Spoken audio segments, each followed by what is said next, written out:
উমরে ফারুক সালাত শুরু করলেন, ফজরের সালাত, আল্লাহু আকবার। In the mean time Abu লুলু এই খঞ্জর নিয়ে উমরে ফারুকের বুকের মধ্যে 3টা স্টেবিং করলেন। একটা মারলেন নাভির নিচে, মারার সাথে সাথে পাকস্থলী কেটে গেল। আরেকটা মারলেন পাজরে, পাজর ছিঁড়ে গেল। 3টা মারার পরে উমরে ফারুক বললেন, কাতালানি আল কাল, এক কুকুর আমাকে মেরে ফেলেছে। পেছন থেকে এক সাহাবীকে টান মেরে সামনের দিকে নিয়ে গেলেন, তুমি নামাজের ইমামতি করাও। আর ওমরে ফারুককে বাকিরা ধরাধরি করে পেছনে নিতে আরম্ভ করলেন। আর এই আত্মাই আক্রমণ যে করেছে, সে কাতারের মাঝখান দিয়ে যেতে আরম্ভ করলো আর 2 দিকে ছুরি মারতে আরম্ভ করলো। 13 জন সাহাবীর গায়ে ছুরি মেরেছে, 7 জন সাহাবা স্পট ডেথ, জায়গায় মৃত্যু। এই ভয়ঙ্কর অবস্থা দেখে এক সাহাবী বুরনুস, এক ধরনের জুব্বা আছে মাথাওয়ালা, অনেকে জ্যাকেট পরছেন না এরকম মাথাওয়ালা, লম্বা জুব্বা আছে আরবরা শীতে পড়ে মাথাওয়ালা, এই মাথাওয়ালা জুব্বা বের করে এক সাহাবী জালের মতো তার দিকে উড়ায় মারল। ওই বুরনুসের মধ্যে পেঁচিয়ে আবু লুলু মাটিতে পড়ে গেল আর সুইসাইড করে ফেলল, নিজের বুকে নিজে মেরে আত্মহত্যা। যেই সাহাবীকে ইমামতির জন্য দাঁড় করালেন, উনি ছোট্ট সূরা দিয়ে প্রথম রাকাতে সূরা আল কাউসার, দ্বিতীয় রাকাতে সূরাতুল ইখলাস দিয়ে নামাজ শেষ। উমরে ফারুক বেহুশ। উমরে ফারুক কি বেহুশ। সবাই কান্নাকাটি করতেছে, সবাই দেখতে গেলেন, এখন হুঁশ ফিরে না। মুখের মধ্যে, মুখ খুলে রাষ্ট্রের চিকিৎসক মুখের মধ্যে দুধ দিলেন, ওই নাভি দিয়ে দুধ বের হয়ে যায়, পাকস্থলী কেটে ওখান দিয়ে দুধ বের হয়ে যাচ্ছে। তারা বললো ওনারে বাঁচানো সম্ভব না, দেখেন হুঁশ ফিরে কিনা। হুঁশ ফিরলে ওনার পরে কে আমির হবে, উনি যেন প্যানেল ঠিক করে দিয়ে যায়। সবাই তাকিয়েছে ওমরে ফারুকের চোখের দিকে। আল্লাহর মেহেরবানিতে ঘন্টা খানিক পরে উনি চোখ খুললেন। চোখ খোলার পরেই বলেন নাই, ও মা আমি মরে যাই। চোখ খোলার পরে উনি বলেন নাই, কে মারলো আমারে। চোখ খোলার পরে উনি বলেন নাই, আমার পরে নেতা কে হবে। চোখ খোলার পরে সর্বপ্রথম কথাটি ছিল, আসল্লান নাস, আমার নেতৃত্বে যে ফজরের নামাজটা শুরু হয়েছিল এটাকে ঠিকমতো তোরা পড়েছিলি? আমার নেতৃত্বে যে ফজরের জামাত শুরু হয়েছিল সেটা ঠিকঠাক মতো সমাপ্ত হয়েছিল কিনা আগে বল। আসল্লান নাস, নামাজটা হয়েছে কিনা বল। সুবহানাল্লাহ বলতে পারলেন না? This is Umar, hour super hero. নেতা অনেকগুলো লাগে না, এরকম নেতা একটাই যথেষ্ট যে গোটা বিশ্বকে কাঁপায় দিতে পারে। চিল্লায় বলো ঠিক কিনা। বিশ্বনবী মক্কায় বসে বসে তাহাজ্জুদের সালাত পড়ে আল্লাহর কাছে দোয়া করলেন, আল্লাহুম্মা আইজ্জাল ইসলাম বিআহাব্বির রাজুলাইনি ইলাইক। ও আল্লাহ, 2 জন লোকের নাম বলবো, 2 জনের দরকার নেই, এই 2 জনের একজনকে আপনি ইসলামের সুশীতল ছায়া তলে এনে ইসলামকে বিজয় দান করে দেন। মুহূর্তের মধ্যে দোয়াটা কবুল করে নিয়েছে কে? বিশ্বনবী বললেন, আল্লাহ 2 জনের নাম বলবো আজকের দোয়ায়। আবি জাহাল ইবনে হিশাম, হয়তো হিশামের বেটা আবু জাহেলকে আপনি ইসলামের ভিতরে নিয়ে আসেন, কিংবা ওমর ইবনুল খাত্তাব, খাত্তাবের বেটা ওমরকে আপনি ইসলামের ছায়া তলে নিয়ে আসেন। ওমরে ফারুকের জন্য দোয়াটা কবুল করে নিয়েছে কে? মক্কার যে অবস্থা, আল্লাহর হাবিব সাল্লাল্লাহু আলাইহি ওয়াসাল্লাম বুঝলেন মক্কার এই 2 জনের একজন যদি আমার সাথে না থাকে তাহলে মক্কায় দাওয়াতি কাজ চালিয়ে যাওয়া যাবে। আল্লাহরে বললেন, আল্লাহ বেশি চাই না, এই 2 জনের একজন, হয় আবু জাহেল নয় ওমর, হয় আবু জাহেল নয় ওমর। বিশ্বনবী যখন দোয়া করলেন, এই দোয়ার একটা ইমানি ধাক্কা, নুরানি ধাক্কা সাইয়েদনা ওমরে ফারুকের হৃদয়কে স্পর্শ করে ফেলে। দোয়া ইজ লাইক এ মিসাইল। এই যে আমরা দোয়া করি, এটা মিসাইলের মতো। যুদ্ধে মিসাইল হামলা করে না? মিসাইল হামলা করার পরে এই মিসাইল লক্ষ্য বস্তুতে যে ভেদ করে, ঠিক কিনা? তেমনি দোয়ার মতো যদি আপনি দোয়া করতে পারেন, আপনি যেই জন্য দোয়া করেছেন ঠিক ওই জায়গায় যে আপনার দোয়া স্পর্শ করে। সুবহানাল্লাহ পড়বেন না? বিশ্বনবীর দোয়ার মাধ্যমে প্রথমে সাইয়েদনা ওমর ফারুকের হৃদয়ে এক ধাক্কা লাগলো। 2 নম্বরে রব্বুল আলামিন সূরাতুল হাক্কা দিয়ে ওমর ফারুকের হৃদয়ের মধ্যে দিলেন এক ধাক্কা। পড়েন আল্লাহু আকবার। কোরআনের ভেতরে সূরাতুল হাক্কা নামে একটা সূরা আছে না নাই? আল হাক্কাতু মাল হাক্কা ওয়া মা আদরাকা মাল হাক্কা। পড়েন আল্লাহু আকবার। বিশ্বনবী যখন দোয়া করলেন, ওই দোয়া যখন সৈয়দনা ওমরে ফারুকের হৃদয়ে স্পর্শ করলো, সৈয়দনা ওমরে ফারুক সব সময় বিশ্বনবীরে ফলো করতে আরম্ভ করলেন। বিশ্বনবী ডানে গেলে লুকিয়ে লুকিয়ে ওমর ফারুক ডানে যায়, বিশ্বনবী বায়ে গেলে লুকিয়ে লুকিয়ে ওমরে ফারুক বায়ে যায়। বিশ্বনবী একবার মসজিদুল হারামে যে নামাজ পড়তে শুরু করলেন, ওমরে ফারুক তখন বিশ্বনবীর পিছু পিছু ছদ্মবেশে পেছন থেকে যে বিশ্বনবী কিভাবে নামাজ পড়ে দেখতে শুরু করলেন। বিশ্বনবী ইন দা মিন টাইম এশার নামাজে আল হাক্কাতুমাল হাক্কা তেলাওয়াত শুরু করে দিলেন। আল হাক্কাতুমাল হাক্কা তেলাওয়াত শুরু করে দিলেন। তেলাওয়াত করতে করতে বিশ্বনবী যখন তেলাওয়াত করতেছে, ওমরে ফারুক এরকম দুলতেছে আর মজা পাচ্ছে। ওমিয়া বিশ্বনবীর কণ্ঠ বুঝি আমার মতো কণ্ঠ, আপনার মতো কণ্ঠ, আহমদ বিন ইউসুফের কণ্ঠ, আব্দুল বাসিতের কণ্ঠ না। বিশ্বনবীর গলায় যে কি সুরের ঝংকার আল্লাহ দিয়েছেন, কি সুরের লহরি আল্লাহ দিয়েছেন, একবার যে শুনতো পাগল হয়ে যেত। আল্লাহু আকবার।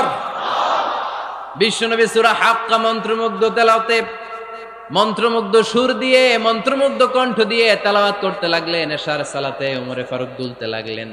ওমরে ফারুক যত শুনেন অবাক হয়ে যায়, যত শুনেন অবাক হয়ে যায়, যতই শুনে অবাক। কিরে? কারণ তিনি আরবি ভাষা বুঝতেন। এত সুন্দর শব্দের গাঁথুনি, এত প্রাঞ্জল বর্ণনা, এত সুন্দর অন্তমিল, এটা কবিতা না হয়ে পারে না। উনি মনে মনে ভাবলেন এটা মনে হয় কবিতা। It might be poem, it could be poem. Muhammad মনে হয় কবি হয়ে গেছে, তার কাব্য প্রতিভা দিয়ে সে এটা বানিয়েছে। তা না হলে এত সুন্দর কথা, এটা কবিতা না হয়ে পারে। ইন দ্য মিন টাইম বিশ্বনবী কিন্তু দেখতেছে না যে পেছনে ওমর। বিশ্বনবী তেলাওয়াত করছিলেন, ইন দ্য মিন টাইম বিশ্বনবী পড়ছিলেন ওমা হুয়া বিকাউলি শাইরিন কলিলাম মা তুমিনুন। এই আয়াতের অর্থ হলো এটা কোনো কবির কথা নয়, খুব অল্প সংখ্যক লোকই তোমরা ঈমান আনো। সুবহানাল্লাহ পড়ে। এটাকে বলে কোইন্সিডেন্ট। কোইন্সিডেন্ট হুট করে অনেক সময় মিলে যায়, যায় কি যায় না। আপনি একজনের কথা ভাবতেছেন ভাবতেছেন, বাজারে গেলেন, বাজারে যেই দেখেন ওই লোকটা দাঁড়ায় আছে, এরকম হয় কি হয় না? কোইন্সিডেন্ট। ওমরে ফারুক মনে মনে যেটা ভাবতেছে ওই কথা দিয়ে বিশ্বনবী তেলাওয়াত করতেছে। আল্লাহু আকবার। বিশ্বনবী যে আয়াত তেলাওয়াত করছিলেন, আয়াতের অর্থ হলো এটা কোনো কবির বানানো কবিতা না, খুব অল্প সংখ্যক লোকই তোমরা ঈমান আনো। ওমরে ফারুক আটকে উঠলেন, থমকে দাঁড়ালেন। ঘটনা কি? আমি মনে মনে ভাবলাম, কি রে এত সুন্দর কথা, এটা তো মানুষের কথা হতে পারে না, এটা নিশ্চয়ই কবিতা, কবির কথা। কিন্তু মুহাম্মদ এখন আবার পড়তেছে ওমা হুয়া বিকাউলি শাইর, এটা কোনো শায়েরের, কবির কথা নয়। কলিলাম মা তুমিনুন, অল্পই তোমরা ঈমান আনো। তার মানে আমার মনে যা চলে মুহাম্মদ এটা টের পায়। মুহাম্মদ গণক। নাউজুবিল্লাহ পড়বেন না? মুহাম্মদ অনেক বড় মাপের একজন গণক। মানুষের হৃদয়ে কি চলে, মনে মনে কি ভাবে, মুহাম্মদ না দেখেও বলে দিতে পারে। ইন দা মিন টাইম বিশ্বনবী পরের আয়াতে পড়লেন ওয়ালা বিকাউলি কাহিনিন কলিলাম মা তাযাক্কারুন। এই আয়াতের অর্থ হলো এটা কোনো গণকের বানানো গণনা নয়, খুব অল্প সংখ্যক লোকই তোমরা উপদেশ হিসেবে এটাকে মানো। সুবহানাল্লাহ পড়েন। এবার আর ওমরে ফারুকের সহ্য হয় না, কি আজীব তামাশা। প্রথমে মনে করলাম কবিতা, মোহাম্মদ কয় কবি না, সে কবি না, এটা কবিতা না। তারপর ভাবলাম সে গণক, সে আয়াত পরে পরে বলে দিল এটা গণনা নয়, তাহলে এটা কি? এটা কি কবিতাও না, গণনাও না, তাহলে এটা কি? বিশ্বনবী তখন বললেন তানজিলুম মির রাব্বিল আলামিন। সুবহানাল্লাহ পড়েন। পরের আয়াত ছিল তানজিলুম মির রাব্বিল আলামিন। এটা দুনিয়ার কোনো কবির বানানো কবিতা না, এটা কোনো গণকের গণনা না, এটা কোনো সাহিত্যিকের বানানো সাহিত্য নয়, এটা মহাবিশ্বের পরিচালক রব্বুল আলামিনের কাছ থেকে পাঠানো কিতাব কোরআন। সূরা হাক্কার ধাক্কায় ওমরে ফারুক কাইত। প্রথমে ধাক্কাটা লাগলো যে দোয়া। বিশ্বনবী তাহাজ্জুদে কেঁদে দোয়া করলেন, আল্লাহ হয় আবু জাহেল রে দিবা, নাইলে ওমর রে দিবা। ওই দোয়া ওমরে ফারুকের হৃদয়ে ছোঁয়া লেগেছে। এরপরে হাক্কা, সূরাতুল হাক্কা দিয়ে দিলে এক ধাক্কা। এই ধাক্কা খেয়ে উথাল পাথাল হৃদয়ের মধ্যে, হায় রে এ কি বাণী, এ কেমন কথা, কে মুহাম্মদ? তারপরও শয়তানের ওয়াসওয়াসা আছে না নাই? আল্লাহ বলে যতই ওয়াসওয়াসা ওমরকে দেয়া হোক, আমি ওমরে ফারুককে এই মুসলিম উম্মাতের সেনাপতি বানিয়ে ছাড়বো, আমি সেনাপতি বানাবো। এবার 3 নাম্বার ডোজ। ডাক্তারের কাছে গেলে প্রথমে দেখবেন সিম্পল ডোজ দেয়, নরমাল ওষুধ, এটাতে কাজ না হইলে ডোজ বাড়ায়, একেবারে কাজ না হইলে অ্যান্টিবায়োটিক মারে, আছে না নাই? আল্লাহ প্রথমে দোয়ার ছোঁয়া লাগালেন, তারপর সূরা হাক্কা দিয়ে ধাক্কা মারলেন, এরপরে রব্বুল আলামিন বলেন এবার ৩ নাম্বার ডোজ সূরা তহা দিয়ে আমি তোমার হৃদয়টারে উজালা বানায় দেব রে ওমর। শয়তান ওদিক দিয়ে ওয়াসওয়াসা, খেলা দুই দিক থেকে চলতেছে। আল্লাহ তাআলা হেদায়েতের রাস্তায় টানছে, শয়তান জাহান্নামের দিকে টানছে। ঘোষণা দেয়া হলো মক্কায়, মুহাম্মদের মাথা কেটে এনে দিলে এত এত স্বর্ণ মুদ্রা দেয়া হবে। ওমরে ফারুক রাজি হয়ে গেলেন, নাঙ্গা তলোয়ার নিয়ে বিশ্বনবীর মাথা কাটার জন্য ছুটলেন। নাউজুবিল্লাহ পড়বেন না? বনু জাহরা গোত্রের এক লোক বলে, আইনা ইয়া ওমর, কই যাও? মুহাম্মদের মাথা কাটতে যাই। আরে মুহাম্মদের মাথা কাটতে যাও? তোমার বোন ফাতিমা বিনতে খাত্তাব আর তোমার বোন জামাই সাঈদ কদ সাবা, এরা তো ধর্ম ত্যাগ করে ফেলছে, এটা তো আমাদের ধর্ম ত্যাগ করে মুহাম্মদের ফলোয়ার হয়ে গেছে। আগে ওমর ঘর সামলাও, পরে মুহাম্মদের মাথা কাটতে যেও। ওমরে ফারুক অবাক হয়ে গেলেন, তলোয়ার নিয়ে বিশ্বনবীর দিকে না যে নিজের বাড়ির দিকে চলে গেলেন। বিশ্বনবীর আপন বোন ফাতিমা বিনতে খাত্তাব, বোন জামাই সাঈদ আর খাব্বাব রাদিয়াল্লাহু তাআলা আনহু তিনজন মিলে সূরা তহা তেলাওয়াত করছিলেন। পড়েন সুবহানাল্লাহ। মক্কায় লুকিয়ে লুকিয়ে দাওয়াত হতো। খাব্বাব রাদিয়াল্লাহু তাআলা আনহু একটা চামড়ার ফলকের মধ্যে সূরা তহার কয়েকটা আয়াত এনে ওমরে ফারুকের বোন আর বোন জামাইকে শিক্ষা দিচ্ছে, ট্রেনিং দিচ্ছে। সুবহানাল্লাহ পড়েন। লুকিয়ে লুকিয়ে ওমরে ফারুক যখন ঘরে চলে আসলেন, এরা তটস্থ হয়ে গেল। সাইয়েদনা খাব্বাব বিছানার তলায় লুকিয়ে গেলেন। ওমরে ফারুক বললেন, দরজা খোলো। ফাতিমা বিনতে খাত্তাব দরজা খোলার পরে নির্মম ভাবে সাইয়েদনা ওমর রাদিয়াল্লাহু তাআলা আনহু বোনের গায়ে আঘাত শুরু করে দিল। বোন জামাইকে আহত করতে শুরু করলো আর বলতে শুরু করলো, তোরা পাগল হলি কেন? কি আছে ওই মুহাম্মাদের মধ্যে? কি জাদু নিয়ে সে এসেছে? সে যাই বলে লোকজন পাগল হয়ে যায়, সবাই তার উপর কালিমা পড়ে ঈমান এনে ফেলে। কি এমন জিনিস তোদের কাছে আছে যেটা দেখে মুহাম্মদকে তোরা ভালোবাসলি? কি আছে? কি পড়তেছিলি আমারে দেখা। ফাতেমা বলে, ইন্নাকা রিজসুন লা ইয়ামাসসুহু ইল্লাল মুতাহহারুন। ও আমার ভাই ওমর, তুমি নাপাক। তুমি কি? লা ইয়ামাসসুহু ইল্লাল মুতাহহারুন, পবিত্রতা অর্জন না করে এই কোরআন ধরা যায় না। সুবহানাল্লাহ পড়েন। উমরে ফারুক গোসল করে আসলেন, কারণ ধাক্কা তো আগে কয়েকটা খাইছে। কথা বুঝেন নাই বোধহয়? প্রথমে দোয়ার ধাক্কা, পরে কোন সূরা দিয়ে ধাক্কা? হাক্কা দিয়ে ধাক্কা। ৩ নম্বরে এখন আর একটা ধাক্কা খাবে। গোসল করে আসলেন। ফাতিমা বিনতে খাত্তাব বললেন, গোসল যখন করে এসেছেন, এই নেন। উমরে ফারুক এবার চামড়ার কাপড়ের মধ্যে সূরা তহার প্রথম আয়াতের দিকে নজর করলেন।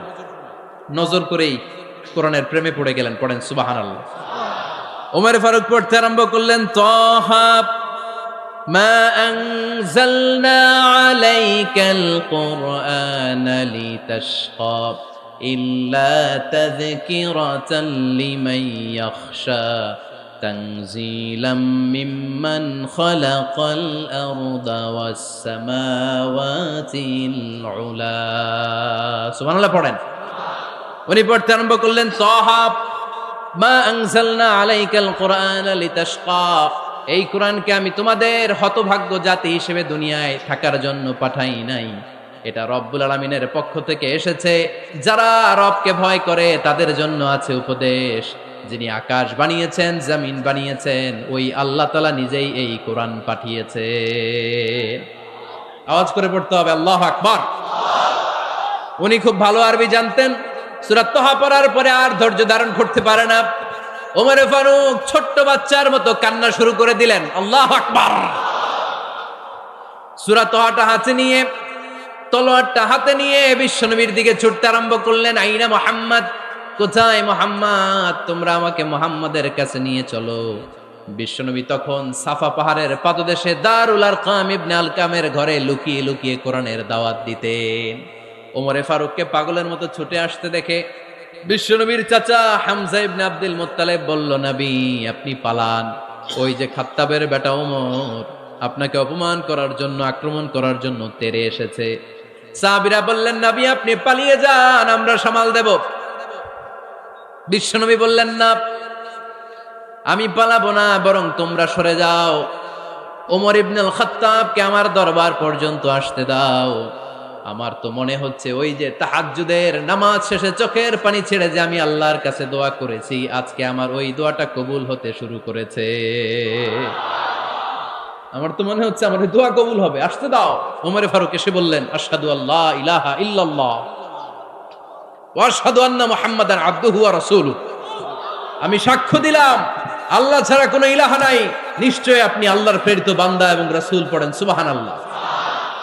ওমরে ফারুক যখন কালিমা শাহাদা পড়ে মুসলমান হয়ে বিশ্বনবীর হাতে হাত রাখলেন, মুসলিম সাহাবীদের মধ্যে খুশি আর আনন্দের বন্যা বয়ে গেল। মুসলিম হাতে গোনা সাহাবারা আল্লাহর প্রশংসা করলেন। বিশ্বনবী সাইয়েদনা ওমরে ফারুককে জড়িয়ে ধরলেন। ওমরে ফারুক এবার বিশ্বনবীরে বললেন, নবী গো, আলাসনা আলাল হক, আমরা কি সত্যের উপরে আছি নাকি আমরা ভুলের উপরে আছি? বিশ্বনবী বললেন, বালা নাহনু আলাল হক, আমরাই সত্যের উপরে আছি। সুবহানাল্লাহ পড়েন। আলাসনা আলাল হক, নবী আমরা কি সত্যের উপরে নাই? হ্যাঁ অবশ্যই ওমর, তুমি সত্যের উপরে আছো। ওমরে ফারুক বললেন, তাহলে ফাফিমাল ইখতিফা, তাহলে লুকায় লুকায় আর দাওয়াত দেব কেন? আমি তো কালিমা পড়ে ফেলছি, আসেন আমার সাথে বের হই। ফাফিমাল ইখতিফা, আর লুকায় লুকায় কেন? আসেন আমরা বাইরে বের হই। বিশ্বনবী বললেন, ওমর এটা মাক্কি জীবন, এখানে আমরা একটু গোপনে গোপনে দাওয়াত দিতে চাই। ওমরে ফারুক বলে, না, আমার দায়িত্ব, আমি একটা মিছিল দিতে চাই নবী। আল্লাহর নামের তাকবীর দিতে দিতে দারুল আরকাম থেকে শুরু করে মসজিদুল হারাম পর্যন্ত একটা মিছিল দিয়ে আমি মক্কা কাঁপায়া দেব। অনুমতি দেন। বিশ্বনবী দিতে চান। ওমর ফারুক অনেক বোঝানোর পরে স্বল্প পরিসরের একটা অনুমোদন পাওয়া গেল বিশ্বনবী সাল্লাল্লাহু আলাইহি ওয়াসাল্লামের কাছ থেকে। কিন্তু মিছিল যে দিবে, মিছিলের জন্য লোকের দরকার আছে না নাই? এখানে লোক নাই, আমি একাই মিছিল দিতেছি। এটা জমবে, মিছিল জমবে। খুঁজে উনি 11 জন মুসলিম সাহাবা পেলেন। কয়জন? ওমরে ফারুক বললেন, 11 জনই সই। এই 11 জন নিয়েই আমি আল্লাহর নামের তাকবীর দিব। 2 লাইন করলেন। কয় লাইন? 2 লাইন। পেছনে 6 জন, আর এই লাইনের নেতা বানালেন বিশ্বনবীর চাচা হামজাকে রাদিয়াল্লাহু তাআলা আনহু। আর সামনে 5 জন, তার আগে দাঁড়ালেন উনি নিজেই। তাহলে 6 6 12। বললেন এই 2 লাইনে আমরা তাকবীর দিতে দিতে, বেশি না, এই দারুল আরকামের ঘর থেকে, আপনারা জানেন যে সাফা মারোয়া এখন যে সাই হয়, এই সাফার পাদদেশে ছিল দারুল আরকামের ঘর। উনি বললেন এখান থেকে ওই যে কাবার গিলাফ দেখা যায়, কাবার গিলাফ পর্যন্ত আমরা এই তাকবীর নিয়ে ওখানে যাব। সুবহানাল্লাহ পড়বেন না? ওখানে উনি দাঁড়িয়ে ছোট্ট একটা ভাষণ দিয়েছিলেন। উনি বলেছিলেন, মান আরাদা আন তাসকুলা উম্মু ওয়া ইয়াতামা ওয়ালাদু ওয়া তারমিলা যাওজাতুহু ফালিয়াসুদ্দানি। খেয়াল করে শুনেন, কান দুইটা খরগোশের কানের মতো খাড়া করেন। উনি এক বাক্যের একটা ভাষণ দিলেন। ভাষণ দিতে জানলে বড় ভাষণ দেয়া লাগে না। এক বাক্যের ভাষণ দিয়ে গোটা বিশ্বকে ঝাঁকুনি মারা যায়। চিল্লায় বলো ঠিক কিনা? ওমরে ফারুক এক বাক্যের একটা ছোট্ট ভাষণ দিলেন। মান আরাদা আন তাসকুলা উম্মু, কে আছো মায়ের এই মক্কায়, কে আছো মায়ের বুক খালি করতে চাও? ইয়াতামা ওয়ালাদু, কে আছো বাচ্চাগুলারে, নিজের সন্তানগুলোরে ইয়াতিম বানাতে চাও? কে আছো তারমিলা যাওজাতুহু, নিজের স্ত্রীকে বিধবা বানাতে চাও? ফালিয়া সুদ্দানি, বুকের পাটা থাকলে আমি ওমর রে থামাও। ফালিয়া সুদ্দানি, দেখি মক্কায় কার এত বড় বুকের পাটা। কে আছো মায়ের বুক খালি করতে চাও, সন্তান রে এতিম বানাতে চাও, স্ত্রীকে বিধবা বানাতে চাও? ফালিয়া সুদ্দানি, পারলে আমারে ঠেকাও। এই বলে উনি আল্লাহু আকবার, আল্লাহু আকবার, আল্লাহু আকবার বলে স্লোগান শুরু করে দিলেন। এক এক স্লোগানে মক্কার মরুজমিন থারথার করে কাঁপতে আরম্ভ করলো। এই মিছিল মক্কার কেউ দেয় নাই। মিছিলের আওয়াজ শুনে আবু জাহেল বাইরিস, উতবা বাইরিস, শাইবা, ওয়ালিদ ইবনে মুগিরা সব বের হয়েছে। কিরে, আমার এলাকায় এত বড় স্লোগান, কার এত সাহস? বের হয়ে দেখে মিছিলের সামনে ওমর। ওমর রে দেখে দিছে একদম। কারণ ওমরে ফারুককে থামানোর মতো বাপের বেটা মক্কায় দ্বিতীয়টা কেউ ছিল না। আওয়াজ করে বলেন ঠিক কিনা? ওমরে ফারুক আল্লাহু আকবার, আল্লাহু আকবার বলে স্লোগান দিতে দিতে মসজিদুল হারামের ভেতরে ঢুকে গেল। কাবার গিলাফ ধরার পরে সেদিন মিছিল থেমেছে। ওই আল্লাহর নামের স্লোগান সেদিন কেউ থামাতে পারে নাই, কিয়ামত পর্যন্ত কেউ থামাতে পারবে না। চিল্লায় বলো ঠিক কিনা? ওই রকম একটা ওমরের দরকার, আমাদের বেশি চাই না। জোরে বলেন ঠিক কিনা? দাও খোদা দাও আমায় আবার ওমর দারাজ দিল, দাও খোদা দাও আমায় আবার ওমর দারাজ দিল, দাও আলীর মতো বীর সেনানি, আলীর মতো বীর সেনানি জাগাতে নিখিল, দাও খোদা দাও আমায় আবার ওমর দারাজ দিল। সুবহানাল্লাহ পড়েন। একটা ওমর লাগবে, চিল্লায় বলেন কয়টা? ওই ওমরের অপেক্ষায় বাংলাদেশ সহ গোটা মুসলিম উম্মাহ, ঠিক কি না? একটা ওমরই যথেষ্ট। আমাদের সেন্ট্রাল লিডারশিপ নাই তো, আমাদেরকে এদিকে লাথি মারলে আমরা ওইদিকে যাই, ওদিক থেকে গুতা মারলে আমরা এদিকে যাই। আমাদের রিপ্রেজেন্টেটিভ, আমাদের প্রতিনিধিত্ব করার মতো কোনো কেন্দ্রীয় লিডারশিপ নেতৃবৃন্দ গোটা বিশ্বে নাই, ঠিক কি না? আমরা সেই ওমরে ফারুকের অপেক্ষায়, আমরা সেই ইমাম আল মাহাদির অপেক্ষায়। এই ওমরে ফারুক আমাদের মডেল, ঠিক কি না? থার্ড ইন পজিশন এই পুরা উম্মতের মধ্যে ওনার পজিশন নাম্বার 3। 1 নাম্বার পজিশন বিশ্বনবীর, কার? 2 নাম্বার পজিশন কার? আবু বকর। 3 নাম্বার পজিশন কার? ওমরে ফারুকের। বিশ্বনবী বলতেন লা নবিয়্যা বা'দি, লা নবিয়্যা বা'দি, আমার পরে কোনো নবী নাই। ওয়ালা রাসূলা, আমার পরে কোনো রাসূলও নাই। আমার নবীর পরে আর কোনো নবী আছে? আমার নবীর পরে আর কোনো রাসূল আছে? এই যে কাদিয়ানি যে একটা সম্প্রদায় আছে, এরা কি মুসলিম নাকি অমুসলিম? মুসলিম সম্প্রদায়ের সাথে এদের কোনো সম্পর্ক নাই, চিল্লায় বলেন ঠিক কি না? এরা যদি মুসলমান হতে চায়, আমার নবী দ্য লাস্ট মেসেঞ্জার বিশ্বনবীকে খাতামুন নবী হিসেবে সংবাদ সম্মেলন করে গোটা বিশ্বকে জানায় দিতে হবে, তারপরে তাদেরকে আমরা মুসলিম হিসেবে স্বীকৃতি দিব, চিল্লায় বলেন ঠিক কি না? তা না হলে তারা কোন ধর্মের এটাকে জানায় দিতে হবে। No inferiority complex, no identity crisis. Identity ক্রাইসিসে থাকা যাবে না। আপনারা কোন ধর্মের এটা জানায় দেন। আপনারা বিশ্বনবীরও শেষ নবী মানবেন না, আবার মুসলিম বলেও নিজেদেরকে ট্যাগ লাগাতে চাইবেন। সাধারণ মুসলমানরা এটা এই ধোঁকাবাজি মানে না, চিল্লায় বলেন ঠিক কি না? আমার নবীর পরে কোনো নবী নাই, আমার রাসূলের পরে কোনো রাসূল নাই, ঠিক কি না? আল্লাহর হাবিব বলতেন লাউ কানা বা'দি নাবিয়্যুন লাকানা উমর, তবে আমার পরে যদি নবী হওয়ার যোগ্যতা কারো থাকে, আমার ওমরের ওই যোগ্যতা আছে। সুবহানাল্লাহ পড়েন। প্রভু তুমি বলেছ রাসূল দেবে না, বলনি দেবে না ওমর, বলনি দেবে না হামজা তারি, খালিদ বিজয় সম, তুমি বলেছ রাসূল দেবে না। সুবহানাল্লাহ পড়েন।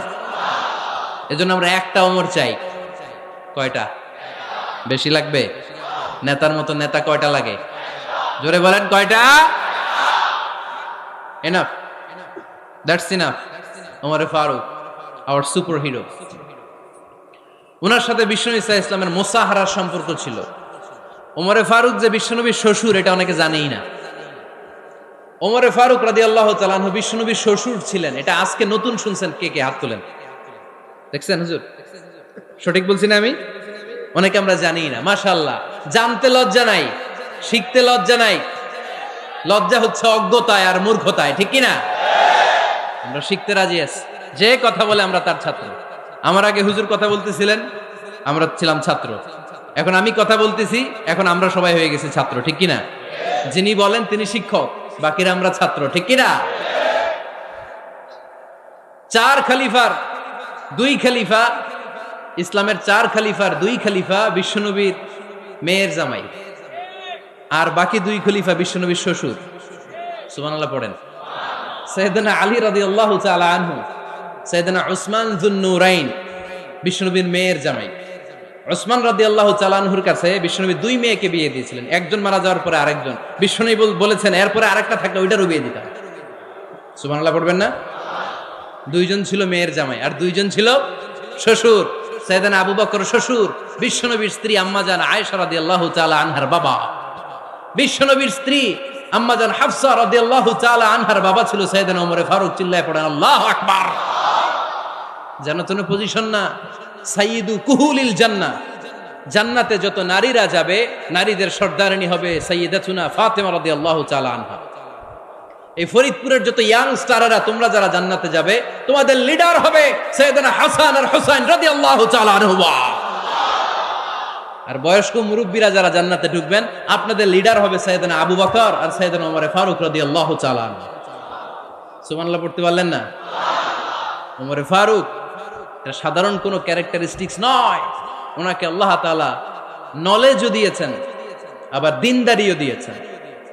আমার দিনী ভাইয়েরা খেয়াল রাখবেন, কোনো আলেমের মধ্যে বা কোনো নেতার মধ্যে যদি এই দুইটার সমন্বয় আপনি পান, যে তার জ্ঞানও আছে আবার দিনদারিও আছে, he belongs the knowledge and he belongs the তাকওয়া, সে গোটা বিশ্বকে জয় করে ফেলবে। ঠিক কিনা? যার মধ্যে জ্ঞান আছে, যার মধ্যে তাকওয়া আছে, তারে কেউ থামায় রাখতে পারে? ওমরে ফারুককে এই দুই নেয়ামত দিয়ে ধন্য করেছে কে? সহিহ বুখারীর বর্ণনা, বিশ্বনবী সাহাবীদের সামনে একটা স্বপ্নের কথা বলছেন। বিশ্বনবী বললেন, আমি স্বপ্নে দেখলাম আমার আঙ্গুলের ফাঁকা থেকে দুধ বের হচ্ছে, আমি তৃপ্তি সহকারে দুধ খেলাম। খাওয়ার পরে দেখলাম আঙ্গুলের মধ্যে একটু দুধ লেগে আছে। আমার আঙ্গুলে অতিরিক্ত লেগে থাকা দুধটা আমি ওমরে ফারুকের মুখের মধ্যে লাগিয়ে দিলাম। সাহাবারা বললেন, ইয়া রাসূলুল্লাহ, ইয়া হাবিবাল্লাহ, মাযা আওয়ালতা বিহি, এই স্বপ্নের আপনি কি ব্যাখ্যা করলেন, আমরা তো বুঝলাম না। বিশ্বনবী বললেন, আওয়ালতু বিহি আল ইলম, আমি এই দুধ দিয়ে জ্ঞানের ব্যাখ্যা করেছি, কারণ ওমরকে আল্লাহ যেই জ্ঞান দিয়েছে গোটা বিশ্বের কাউকে এত জ্ঞান দেয় না। এজন্য স্বপ্নে যদি কেউ দেখেন যে আপনি দুধ খাচ্ছেন, তার মানে আল্লাহ তাআলা আপনার জ্ঞান বাড়ায় দিবে। ওমরে ফারুককে দুধ খেয়ে অতিরিক্ত দুধের অংশটা বিশ্বনবী আবু বকর রাদিয়াল্লাহু তাআলা আনহুর মুখে দেন নাই, সাইয়েদনা উসমানের মুখে দেন নাই, আলী রাদিয়াল্লাহু তাআলা আনহুর মুখে দেন নাই। স্বপ্নে ওই অতিরিক্ত লেগে থাকা দুধটা বিশ্বনবী ওমরে ফারুকের ঠোঁটের মধ্যে লাগিয়ে দিয়েছেন। এই হাদিস থেকে প্রমাণ হয় আল্লাহ তাআলা জ্ঞানের নেয়ামতে সাইয়েদনা ওমরে ফারুককে ধন্য করেছেন। আবার বুখারীর বর্ণনা, বিশ্বনবী সাল্লাল্লাহু আলাইহি ওয়াসাল্লাম আরেকটা স্বপ্নের বর্ণনা দিচ্ছেন। তিনি বললেন, তোমাদের সবাইকে স্বপ্নে আমার সামনে দাঁড় করানো হলো। আমি দেখলাম তোমাদের কারো জুব্বা নাভি পর্যন্ত, কারো জুব্বা হাঁটু পর্যন্ত, কারো জুব্বা টাকনু পর্যন্ত। ওমরে ফারুককে যখন স্বপ্নে আমার সামনে দাঁড় করিয়ে দেয়া হলো, আমি দেখলাম ওমরের জুব্বা এত লম্বা, ওমর টেনে হিচড়ে তার জুব্বা নিয়ে সামনে হেঁটে যাচ্ছে। সাহাবারা বললেন, ফামাযা আওয়ালতা বিহি ইয়া রাসূলুল্লাহ, ও আল্লাহর রাসূল, এই স্বপ্ন দিয়ে আপনি কি বুঝাতে চাইলেন, আমরা কিছু বুঝলাম না। বিশ্বনবী বললেন, আউয়ালতু বিহি আদ-দীন, আমি এই হাদিসের দ্বারা দিনের ব্যাখ্যা করলাম, যার জামা যত লম্বা তার দিনদারি তত বেশি। সুবহানাল্লাহ, আসতে পড়েন।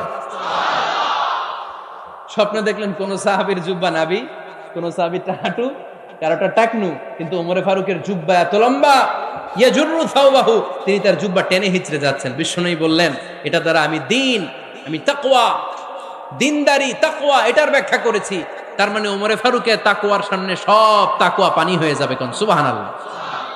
আল্লাহ তাআলা সাইয়েদনা ওমরে ফারুককে দ্বীনের জ্ঞান দিয়েছেন, তাকওয়া দিয়েছেন।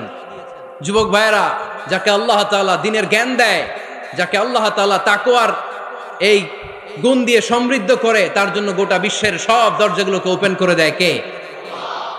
কত বড় মুত্তাকি ছিলেন সাইয়েদনা ওমরে ফারুক। মদিনার সমাজে কয়জন মুনাফিক ছিল বিশ্বনবী ছাড়া কেউ বলতে পারতেন না। বিশ্বনবী কোন সাহাবীকে মুনাফিকদের লিস্ট দিয়ে যান নাই, একজন সাহাবী ছাড়া। দেখি কেউ বলতে পারেন কিনা ওই সাহাবীর নাম? কি নাম? হুযায়ফা ইবনুল ইয়ামান রাদিয়াল্লাহু তাআলা আনহু। উনাকে বলা হতো সাহিবু সিররি রাসূলিল্লাহ, আল্লাহ রাসূল সাল্লাল্লাহু আলাইহি ওয়াসাল্লামের গোপন তথ্যের ধারক বাহক। সুবহানাল্লাহ পড়বেন না? বিশ্বনবী ইন্তেকালের আগে মদিনার সমাজে মোট কয়জন মুনাফিক আছে, এই তথ্য আবু বকরকে বলেন নাই, ওমর রাদিয়াল্লাহু তাআলা আনহুকে বলেন নাই, উসমান রাদিয়াল্লাহু তাআলা আনহু, আলী রাদিয়াল্লাহু তাআলা আনহু, আশারাতুল মুবাশশিরিন বিল জান্নাহ কোন সাহাবীকে বলেন নাই। শুধুমাত্র কেবলমাত্র একমাত্র হুযায়ফা ইবনুল ইয়ামান রাদিয়াল্লাহু তাআলা আনহুর কাছে মুনাফিকদের লিস্টে বিশ্বনবী দিয়ে গিয়েছেন। সুবহানাল্লাহ পড়েন। মদিনায় কারা কারা মুনাফিক কেউ জানতো না, হুযায়ফা ছাড়া। কে ছাড়া? নামটা আজকে মুখস্থ করেন, যাতে অন্য কোনো ওয়াজে কেউ জিজ্ঞেস করলে বলতে পারেন। মুনাফিকদের লিস্ট যে সাহাবীর কাছে বিশ্বনবী দিয়ে গিয়েছিলেন, সাহাবীর নাম কি? নাম? নামটা কেমন লাগে? ভাল লাগে? অনেকে আমারে জিজ্ঞেস করে, হুজুর আমার ছেলে হবে আগামী মাসে, একটা নাম দেন। নাম দিয়ে দিলাম হুযায়ফা। যাদের হবে ছেলে, এলাকার যাদের নেক্সট কয়েক মাসে ছেলে হবে, খালি হুযায়ফা চলবে। কি চলবে? ভাল লাগে নামটা? ভাল লাগে, রাইখেন, অনেক সুন্দর নাম। উনি জানতেন মুনাফিক কারা। দেখেন ওমরে ফারুকের তাকওয়ার লেভেলটা কত হাই। ওমরে ফারুক একদিন হুযায়ফা রাদিয়াল্লাহু তাআলা আনহুর কাছে গেলেন, যে বললেন, হুযায়ফা, বিশ্বনবী ইন্তেকালের আগে মুনাফিকদের নামের লিস্টটা কারো কাছে দেয় নাই, আমার জানা নাই, সাইয়েদনা আবু বকরের জানা নাই, কোন সাহাবীর জানা নাই, তুমি ছাড়া। আমি তোমার কাছে জানতে চাই, আমি ওমরের নামটা ওই মুনাফিকদের খাতায় আছে কিনা আমার একটু বলো। আমার ওমরের নামটা ওই মুনাফিকদের লিস্টিতে একটু আছে কিনা, নামটা একটু বলো। যদি থাকে আমি ভালো হয়ে যাব, আমি নেফাকি দূর করে পাক্কা মুমিন হতে চাই। আমার নাম যদি মুনাফিকের লিস্টে থাকে আমি তো শেষ। হুযায়ফা চোখের পানি ছেড়ে দিয়ে বলে, আমিরুল মুমিনিন, কেমন প্রশ্ন করলেন আপনি? আপনি বিশ্বনবীর শ্বশুর, এই উম্মতে আপনার পজিশন 3 নাম্বার। আপনারে মুনাফিকরা ভয় পায়, শয়তান আপনারে ভয় পায়। আপনি জান্নাতে সব বয়স্ক লোকদেরকে নিয়ে জান্নাতের মধ্যে আগে আগে ঢুকবেন, কেমন করে মুনাফিকদের কাতারে আপনার নাম থাকতে পারে ওমর? সুবহানাল্লাহ পড়ে। কি বিনয়ী, কি তাকওয়া। হুযায়ফাকে যে ধরতেন, হুযায়ফা একটু বলো না আমার নামটা মুনাফিকদের লিস্টিতে আছে কিনা। ওমরে ফারুকের যদি এই টেনশন থাকে যে আমি মুনাফিক হয়ে গেলাম কিনা, আমাদের এই টেনশন থাকার দরকার আছে না নাই? হ্যাঁ, যেন সব সময় আল্লাহর কাছে দোয়া করতে হবে, আল্লাহ তুমি নেফাকি থেকে আমাদেরকে বাঁচাও। আরো জোরে পড়েন আমিন। আপনারা ওঠা বসা শুরু করলেন কেন? অনেক রাত হয়ে গেছে তাই? হ্যাঁ, শেষ করে দেই তাহলে না? যে অনেকের কষ্ট হচ্ছে মনে হচ্ছে। হ্যাঁ, এক নম্বরে যাচ্ছে এটা সব মুখস্থ দেখি। হ্যাঁ, 1 নাম্বার, 2 নাম্বার, 3 নাম্বার। 1 নাম্বার হইল পেশাবখানা, 2 নাম্বার পায়খানা, 3 নাম্বার নাকি এইটা।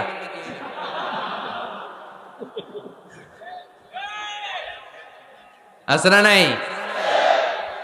না। সিগারেট কোন মুসলমান খেতে পারে? সিগারেট হয় টোবাকো প্ল্যান্টস থেকে, তামাক পাতা। ফরিদপুরে চাষ হয় নাকি?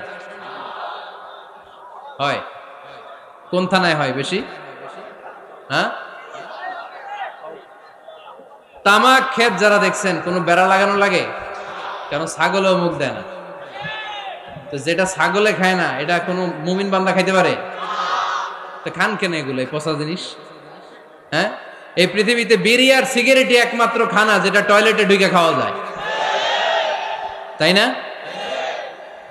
পৃথিবীতে সিগারেট আর বিড়ি একমাত্র খাবার। রাগ করবেন না যারা খান, রাগ করেন না। আবার একটু কমন সেন্সটা কাজে লাগানোর জন্য, চিন্তার জন্য বলতেছি। এটাই পৃথিবীর একমাত্র খাবার যেই খাবারের গায়ে এই খাবারের বদনাম লেখা থাকে, স্মোকিং কজেস ক্যান্সার। ধূমপান কর্কট রোগের কারণ, ধূমপান স্বাস্থ্যের পক্ষে ক্ষতিকারক, লেখা থাকে না? আচ্ছা, ধরেন ফরিদপুরের একটা কোম্পানি নতুন চানাচুর বের করছে, ওই চানাচুরের গায়ে লেখা, এই চানাচুর খাওয়ার 1 ঘন্টার মধ্যে বমি শুরু হবে আর ডায়রিয়া হবে। খাবেন? কি কইবেন? তুই খা।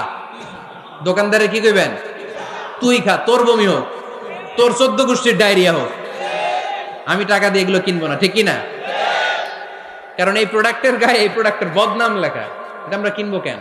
কিন্তু সিগারেটের উপরে সিগারেটের বদনাম লেখা থাকার পরও আমরা খাই, টয়লেটে বসে খাই। এটার মধ্যে একটা পয়জন আছে, এটাকে বলে স্লো পয়জন, নিকোটিন। এটা আপনার লাং, ফুসফুসকে শেষ করে দিবে। Slow poison. সিগারেট খাওয়া অনেকটা আত্মহত্যা শামিল। বিষ খেলে সাথে সাথে মরে, সিগারেট খেলে ধুকে ধুকে মরে। আর সিগারেট থেকে হিরোইন, গাঁজা, ফেন্সিডিল, ইয়াবা, মেরিজুয়ানার পথে মানুষ পথ বাড়ায়, পা বাড়ায়, তাই না? এগুলো খাবেন না। ওয়ালা তুলকু আইদিকুম ইলা তাহলুকা। নিজেকে স্বেচ্ছায় ধ্বংসের দিকে ঠেলে দিও না। জীবনটা অনেক সুন্দর, জীবনটা অনেক রঙিন, আল্লাহর দেয় জীবনটাকে উপভোগ করার দরকার আছে না নাই? এই জন্য সিগারেটকে এই ফরিদপুরের প্রোগ্রাম থেকে আমরা আজকে নো বলে দিলাম। কি বলে দিব? আওয়াজ করে সবাইকে, আমরা সবাই একসাথে বলবো, সিগারেটকে কি বললাম? মনে থাকবে না? মাহফিলের প্যান্ডেল থেকে বাইর হয়ে আবার ইয়েস, হ্যাঁ, না ইয়েস করা যাবে না। সিগারেটকে কি বললাম? নো। ওমরে ফারুক রাদিয়াল্লাহু তাআলা আনহু আমাদের সুপার হিরো, আমাদের সবাই বলেন আমাদের। উনি কত বড় সুপার হিরো শুনেন। উনি জুমার খুতবা দিচ্ছেন। কি দিচ্ছেন? মসজিদে নববীতে খুতবার মাঝখানে হঠাৎ বললেন, ইয়া সারিয়াতাল জাবাল, ইয়া সারিয়াত ইবনে জানিমিল জাবাল। এই কথা বলেই আবার খুতবা দিতে শুরু করলেন। উনার এই ইয়া সারিয়াত ইবনে জানিমিল জাবালের সাথে আগের কথারও কোনো মিল নাই, পরের কথারও কোনো মিল নাই। জুমার নামাজের পর মুসল্লি সাহাবারা ধরলেন, বললেন, ইয়া আমিরাল মুমিনিন। খুতবার মাঝখানে হঠাৎ করে ইয়া সারিয়াত ইবনে জালিমিল জাবাল বলে আপনি চিৎকার করলেন কেন? আপনার এই বাক্যের সাথে আপনার খুতবার আগের বাক্যের কোনো মিল নাই, আপনার খুতবার পরের বাক্যেরও কোনো মিল নাই। এই কথা আপনি কারে বললেন? কারে উদ্দেশ্য করে বললেন? এই কথার তাৎপর্য কি আমাদেরকে বুঝিয়ে বলেন। ওমরে ফারুক বললেন, আমি যখন খুতবা দিচ্ছি আমি দেখতে পেলাম ওই যে কয়েক মাস আগে আমি আমার মুসলিম সেনাবাহিনী পারস্যে আক্রমণের জন্য পাঠিয়েছি, বর্তমান ইরানের ওই বিশাল এলাকাতে পারস্যে আমি আমার ব্যাটালিয়ন পাঠিয়েছি। আমি হঠাৎ করে দেখতে পেলাম আমার মুসলিম বাহিনীর সেনাপতি যুদ্ধের এক পর্যায়ে তার ডানে আছে উপত্যকা, বায়ে আছে পাহাড়, সে পাহাড়ি রাস্তা ছেড়ে দিয়ে উপত্যকার দিকে যেতে শুরু করেছে। আমি দেখতে পেলাম আমার মুসলিম বাহিনী যদি উপত্যকার দিকে ছুটে বেড়ায়, কাফির মুশরিকরা আমার মুসলিম বাহিনীকে কচুকাটা করে ফেলবে। তাই আমি এখান থেকে তাদেরকে কমান্ড দিয়ে বলেছি, ইয়া সারিয়াতাল জাবাল, উপত্যকার দিকে নয় পাহাড়ের দিকে যাও, তাহলেই তোমাদের বিজয় নিশ্চিত হয়ে যাবে। উপত্যকার দিকে যেও না, ইলাল জাবাল, ইলা সারিয়াতিল জাবাল, পাহাড়ের দিকে ছোট। সাহাবারা অবাক, ঘটনা কি? উনি বসে আছেন মদিনায় মসজিদে নববীর মিম্বারে দাঁড়িয়ে, উনি যদি ইয়া সারিয়াতাল জাবাল বলে এটা কি ইরানে যাবে নাকি? ও মিয়া, তখনকার সময়ে বর্তমানের মতো মোবাইল ছিল নাকি? ইন্টারনেট ছিল নাকি? কিছু ছিল? খালি মুখে আমি যদি বলি ইয়া সারিয়াতাল জাবাল, এটা ইরানে যাবে? ইন্ডিয়ায় যাবে? ঢাকায় তো যাবে না, ফরিদপুর শহরেই তো বসবে না, ঠিক কিনা? কিন্তু এটা আমিরুল মুমিনিন বিশ্বাসী সাহাবারা বিশ্বাস করে নিল। কিছু মুনাফিক ছিল, এরা কয় না ঝামেলাস, এটা তো সম্ভব না। এক কাজ করি, এই সেনাপতি যখন বিজয়ী বেশে মদিনায় ফিরে আসবে আর আমরা ধরব। এরা দিন গুনতে লাগলো, এই সেনাপতি মুসলিম বাহিনী নিয়ে পারস্য জয় করে কবে ফিরে আসবে। এই মুনাফিকের দলগুলো কখনো সেনাবাহিনীকে অভ্যর্থনা জানাতে যেত না, কিন্তু এইবার সবার আগে মদিনার উপকণ্ঠে যে সেনাপতিদেরকে অভ্যর্থনা জানানোর জন্য ফুল নিয়ে রেডি। ফুল নিয়ে দাঁড়ায় সেনাপতি ঢুকার সাথে সাথে ধরছে, এই সেনাপতি কোত্থেকে আসছে? কয় পারস্য জয় করে আসছে।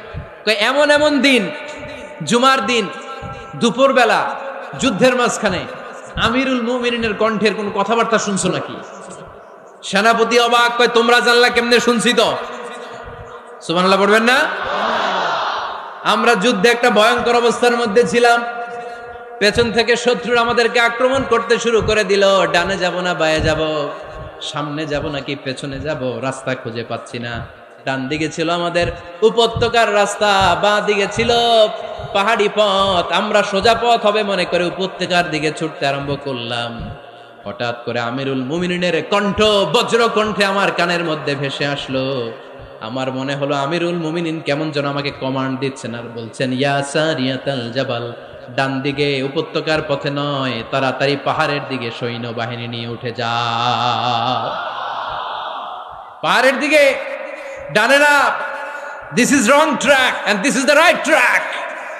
ওই দিন যদি ওমরে ফারুকের ওই গাইডলাইন, আমিরুল মুমিনিনের কমান্ড যদি আমি না শুনতাম, আজকে বিজয়ের বেশে ফিরতেও পারতাম না, আমাদের চেহারাও তোমরা দেখতে পেতে না।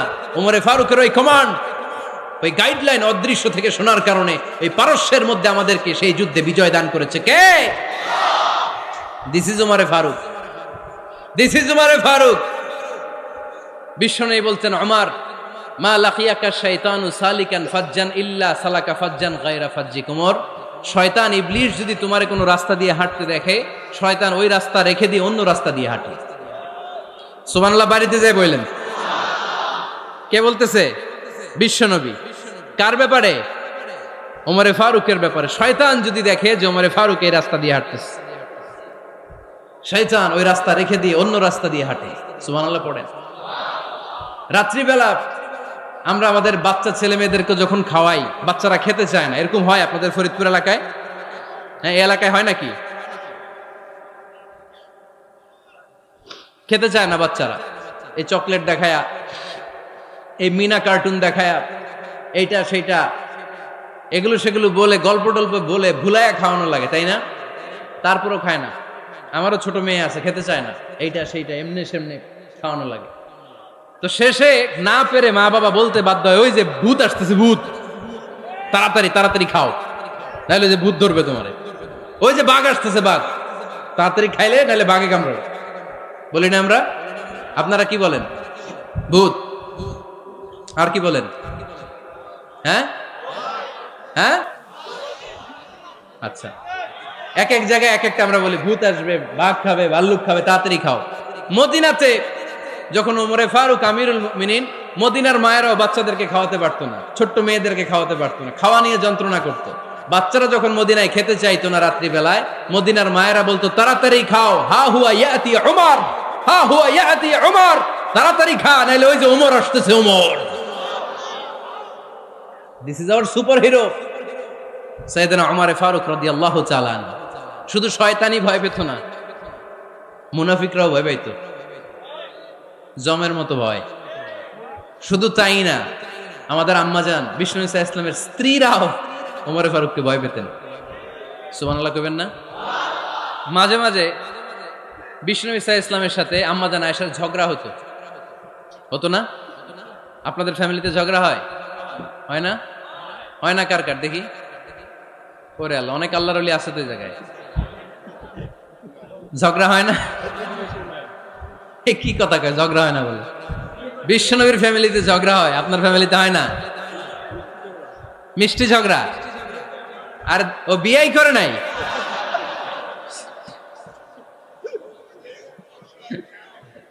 ঝগড়া তো হবেই, দাম্পত্য জীবনের মজাটাই তো এখানে। কখনো ঝগড়া, কখনো আনন্দ, একটু বৃষ্টি, একটু রোদ, একটু হাসি, একটু কান্না, ভালো লাগা ভালোবাসা শেয়ার করে নেয়া, মিলেমিশে একাকার হয়ে যাওয়া, ঠিক কিনা? তো আল্লাহর হাবিব সাল্লাল্লাহু আলাইহি ইসলামের সাথে আম্মাজান আয়েশার ঝগড়া হতো। তো একদিন ঝগড়া হয়ে দুইজন রেগে আছে। খবরদার, দুইজন রেগে থাকবেন না আবার। একজন রাগলে আরেকজন থেমে যাবেন, কারণ এই ছোট্ট ঝগড়া থেকে এটা অনেক সময় বিচ্ছেদের দিকে গড়ায়। আমার প্রিয় ফরিদপুরবাসী, ভাবি রেগে গেলে আপনি রাইগেন না, ওই দিন আপনি একটু ঠান্ডা থাকেন। আবার আপনি রেগে গেলে, আমার মাইকের আওয়াজ যদি ভাবিরা শুনেন, আপনারা রেগে যায় না, একটু ঠান্ডা থাকবেন। দুইজনে রেগে গেলে তো তৃতীয় বিশ্বযুদ্ধ শুরু হবে, তাই না? একজন রেগে গেলে আরেকজন ঠান্ডা। কারণ এই সামান্য ঝগড়া থেকে ইগোর কারণে এটা বিচ্ছেদ আর ডিভোর্স পর্যন্ত গড়ায়। আর শয়তান এখানে উস্কানি দেয়, কারণ ইমানদারদের ফ্যামিলি ভাঙতে পারলে শয়তান সবচেয়ে বড় খুশি হয়।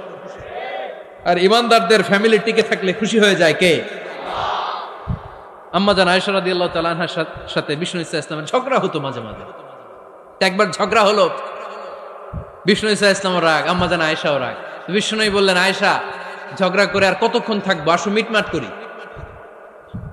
আয়েশা রাদিয়াল্লাহু বললেন, ঠিক আছে, মিটমাট করবো। তো বিষ্ণু ইসা ইসলাম বললেন, মিটমাটের জন্য কারে ডাকবো? ওমর রে ডাকি। কয় না, ওমর রে না, ওমর গালিজ, ওমর অনেক রাগে, আমার ডর লাগে। কয় তাহলে তোমার আব্বারে ডাকি। কয় ডাকেন। কি খুশি! মেয়েদের মধ্যে অভ্যাসটা আছে না নাই? তাহলে তোমার আব্বারে ডাকি, ডাকেন। ডেকে নিয়ে আসা হলো। আবু বকর রাদিয়াল্লাহু তাআলা আনহু দাঁড়ালেন, আম্মাজান আয়েশা দাঁড়ালেন, বিশ্বনবীও দাঁড়ালেন। বিশ্বনবী বললেন, আয়েশা, তোমার আব্বা আসছে, এবার ঘটনা খুলে বলার পালা। তুমি বলবা নাকি আমি বলবো? আম্মাজান আয়েশা বললেন, আপনি বলেন, তবে ওয়ালা তাকুল ইল্লা হাক্কান, যেটা ঘটছে ওইটাই বললেন, মিথ্যা কথা কইেন না। আবু বকর রাদিয়াল্লাহু তাআলা রেগে মেগে আগুন। কি এই কথা তুমি কেমন করে বলো? বিশ্বনবীকে মিথ্যা কথা কখনো বলবে? রেগে মেগে দিলেন মেয়ের গালে এক চড়। বানিয়ে বলতেছি না, মুসনাদ আহমদ ইবনে হাম্বলের হাদিস। বাবার হাতের থাপ্পড় খেয়ে আম্মাজান আয়েশা উল্টে পড়লেন। সাইয়েদনা আবু বকর রাগে গড়গড় করছেন, আবার মারার জন্য তেড়ে গেলেন। এবার বাঁচার জন্য আম্মা জান আয়েশা বিশ্বনবীর পিছনে যে আশ্রয় নিলেন, বিশ্বনবী বাঁচানোর জন্য দুই হাত মেলে দাঁড়িয়ে গেলেন। পড়েন সুবহানাল্লাহ। বিশ্বনবী যখন দুই হাত মেলে দাঁড়িয়ে গেলেন, সাইয়েদনা আবু বকর রাদিয়াল্লাহু আনহু থেমে গেলেন। সাইয়েদনা আবু বকর রাদিয়াল্লাহু তাআলা আনহু ঘর থেকে বের হয়ে বারান্দায় দাঁড়ালেন। পড়েন সুবহানাল্লাহ। এবার বিশ্বনবী আম্মা জান আয়েশার কাছে যেয়ে বলেন, ইয়া আয়েশা কাইফা রাআইতিনি আনকাসতুকি মিনার রাজুল, দেখছো কেমনে বাঁচাইলাম? আমি না থাকলে ভর্তা বানাই ফেলতো আজকে। আমি বাঁচাইছি তোমারে, আমি আমার লগে ঝগড়া করো তুমি। লজ্জায় পড়ে আম্মা জান আয়েশা খিলখিল করে হেসে দিলেন, বিশ্বনবীও হেসে দিলেন। দুইজনের হাসির মধুর আওয়াজ শুনে সাইয়েদনা আবু বকর বাইরে থেকে অবাক, কিরে এতক্ষণ না ঝড় তুফান, এখন দেখি হাসি। সালাম দিয়ে অনুমতি নিয়ে ভিতরে ঢুকলেন। ঢুকে দেখেন আম্মা জান আয়েশাও হাসে, বিশ্বনবীও হাসে। এ হাসি দেখে আবু বকর রাদিয়াল্লাহু আনহু হেসে দিলেন। আরশের উপর থেকে খুশি হয়ে গেলেন কে? এবার সাইয়েদনা আবু বকর রাদিয়াল্লাহু তাআলা আনহু বললেন, ইয়া রাসূলুল্লাহ আশরিকানি ফি সিলমিকুমা কামা আশরাকতুমানি ফি হারবিকুমা। ও নবী, যুদ্ধ লাগলে, দুইজন যুদ্ধ লাগলে মীমাংসার জন্য যেমনি আমারে ডাকেন, এরকম হাসি আর আনন্দের মুহূর্তেও আমারে একটু ডাইকেন। আশরিকানি ফি সিলমিকুমা কামা আশরাকতুমানি ফি হারবিকুমা। নবী, আপনাদের মধ্যে ঝগড়া লাগলে সন্ধি করার জন্য আমারে যেমনি ডাকেন, আপনাদের হাসি খুশি আনন্দ খুনসুটি এই মজাদার মুহূর্তগুলোতে আমারে বঞ্চিত রাখেন না, আমার একটু ডাইকেন। সুবহানাল্লাহ পড়েন। এই মুসনাদে আহমদ ইবনে হাম্বলের হাদিস শোনার উদ্দেশ্য হচ্ছে, বিশ্বনবী প্রথমে ওমরে ফারুকের নাম বলেছিলেন। সাইয়েদনা আয়েশা বলে, না আমি ডরাই। হাইবাত, দিস ইজ কল্ড হাইবাত ওমর। একবার বিশ্বনবীর সব বিবিরা ধরলেন, ও নবী আমাদেরকে এটা দেন, ওইটা দেন, ঘরে এইটা নাই, ওইটা নাই, ওইটা নাই। বিশ্বনবীকে, আমার কাছে কিচ্ছু নাই, যদি এমনি আমার বউ হয়ে থাকতে চাও থাকো, তাহলে তা না হলে যা লাগবে কিনে দেব, সাথে সাথে তালাকও দিয়ে দিব। কিছু দিতে পারবো না, আমার নাই তো, সামর্থ্য নাই। কিন্তু বিবিরাও ছাড়া না, এটা দেন ওইটা দেন। বিশ্বনবী রহমতের নবী, বিবিদেরকে বুঝাতেও পারেন না, বিবিরা আবদার করতেছে, নবী এটা লাগবে ওইটা লাগবে। ইন দ্য মিন টাইম বিশ্বনবী একজনের সালাম শুনতে পেলেন। কে যেন দরজায় দাঁড়িয়ে বলতেছে, আসসালামু আলাইকুম। বিশ্বনবী দরজার দিকে তাকালেন, তাকিয়ে বললেন, ওয়া আলাইকুমুস সালাম। আর বুঝতে পারলেন এটা আমার ওমরের সালাম। সালাম দেওয়ার পরে বিবিদের দিকে তাকায় দেখে একজন বিবিও নাই, সব অন্দরমহলের ভিতরে দৌড়। সুবহানাল্লাহ পড়তে পারলেন না? This is our super hero Omar. এরকম ওমর একটা লাগবে, চিল্লায় বলেন কয়টা? একটা ওমর গোটা বিশ্বকে সোজা করে দিবে। একটা ওমর সবল আর দুর্বলের সব পার্থক্য দূর করে দিবে। মাজলুমের উপর জালিমের অত্যাচারের অবসান ঘটায় দিবে। গোটা বিশ্বটাকে সাম্য, মৈত্রী, ভালোবাসার ইনসাফ দিয়ে পরিপূর্ণ করে দিবে। সেই ওমরের অপেক্ষায় আমরা। নিজের ছেলেকে 80টা বেত মেরেছেন। কয়টা? 80টা বেত মেরেছে। এই ব্যাপারে অনেকগুলো বর্ণনা পাওয়া যায়। সবচেয়ে সহিহ বর্ণনা হচ্ছে মুয়াত্তা ইমাম মালিকের বর্ণনা। ওমরে ফারুক রাদিয়াল্লাহু তাআলা আনহুর ছেলে আব্দুর রহমান মারুফুন বিআবি শাহমা ছিলেন মিশরে। ওখানে নাবিজ খেয়েছিলেন। নাবিজ হচ্ছে আরব দেশের লোকেরা দুধের মধ্যে শক্ত খুরমা রাত্রেবেলা ঢেলে দিত। ঢেলে দিলে সারা রাত ওই খুরমার রসটা দুধের সাথে মিশে দুধটা লাল হয়ে যেত। এটারে সকালবেলা খেত, খুব সুস্বাদু, এটাকে বলে নাবিজ। কিন্তু এটা রাতে ভিজাইলে সকালেই খাইতে হয়, রেখে দিলে আবার একটু সমস্যা হয়। এটা অনেকটা তারির মতো হয়ে যায়, মাতলামি চলে আসে। তো ওমরে ফারুকের ছেলে নাবিজ খেয়েছেন, মদ খাননি, নাবিজ। কিন্তু নাবিজ খাওয়াতে সাকরান চলে এসেছে। সাকরান চলে আসাতে এটা যখন প্রমাণিত হয়েছে, আমর ইবনুল আস রাদিয়াল্লাহু তাআলা আনহু নাকি 80 বেত মেরেছেন মিশরে। কয় বেত? নিয়ম হচ্ছে সবার সামনে, কিন্তু সবার সামনে না মেরে একটু গোপনে মেরেছে। এই তথ্য যখন ওমরে ফারুকের কাছে এসেছে, উনি বললেন, না, মারতে হবে সবার সামনে, আলাদা মারলা কেন? ও মদিনায় ফিরে আসলে আমি আবার 80টা মারব। মদিনায় ফিরে আসার পরে সাইয়েদনা ওমরে ফারুক ওই আগের 80টারে আর ধরেন নাই, নিজ হাতে আবার 80টা বেত মেরেছেন। এই বেত মারার 1 মাস পরে এই আবু শাহমা ইন্তেকাল করেছে। অনেক ঐতিহাসিক বলে এই বেতের আঘাতে মরেছে, কেউ কেউ বলেছে নিজের রোগের কারণে মরেছে। কিন্তু দিস ইজ দ্য ইনসাফ সিস্টেম অফ ওমর। নিজের ছেলে বলে ছেড়ে দেয় নাই।